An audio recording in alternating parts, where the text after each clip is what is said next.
happening to you? And the thing meant fear, not a ghost. Something else. I see the devil inside him!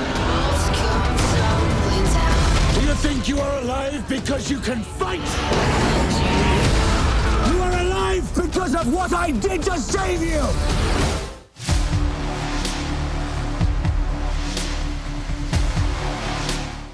Welcome back to some more V-Rising. Today we're diving into the 4th developer blog breakdown, and this time we're checking out the Dark Domains. Last week we talked about the trailer Stunlock Studios release showcasing some more aspects of the building system, and this blog goes a little bit deeper into it.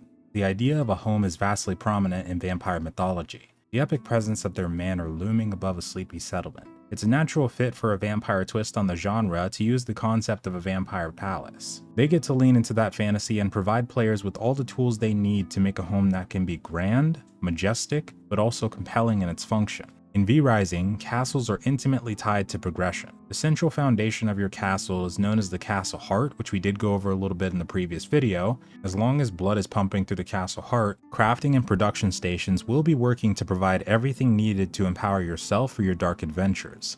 The workshops in V-Rising work automatically without your supervision. All you need to do is create the workstation, drop the materials, and give the command on what you want created. The lore behind this is that your benches are utilizing dark magic to be able to weave together these creations. No matter what we do in the world of Vardaron, it's always going to lead back to our vampire castle. This will be the place to return to for storing loot and having it made into valuable tools to rise in power. When we die, we return to our coffins that we placed inside these castles, and the castles will be areas that both you and your clan can access at any time.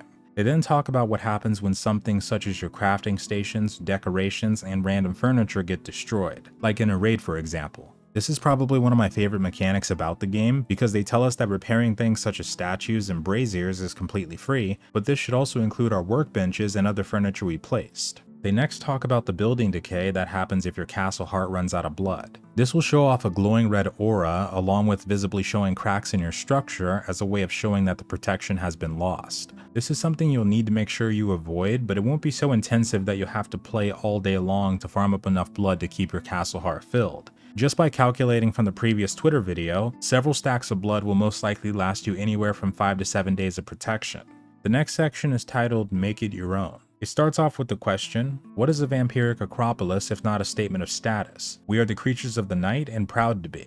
We take great pride in showing off our opulent statuses as the apex predators of Vardaron, and there should be no shame in showing off our unique brand of nobility. For this reason, they thought it essential to give plenty of options to tailor the manor to our tastes. From the front doorway to the throne room are many opportunities to display a sense of respectability and style. Maybe you want to take all these tools and craft a library from which to gather all the dark secrets of the continent. Or maybe you've even taken a liking to necromancy and want to construct a graveyard filled with skeletons. You can do all of this and more in V-Rising. And in the next part, they show a deeper explanation of how the vampire servant system will work. Aside from the trailer we saw recently, this is the first official showcase of the servant system that we've seen in detail so far. The charming process for taming a human servant begins with the skill called Kiss of the Vampire. One of the things to keep in mind is that each person will have different amounts of blood, so it's crucial to keep the absolute best you can find.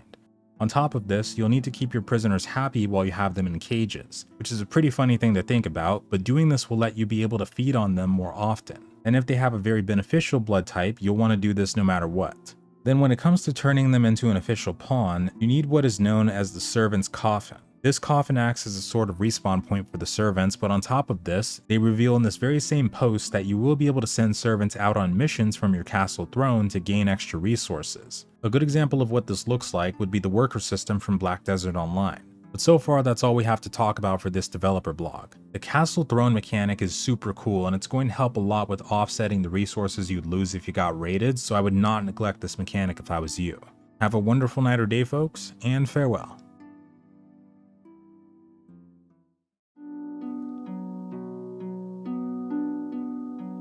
Just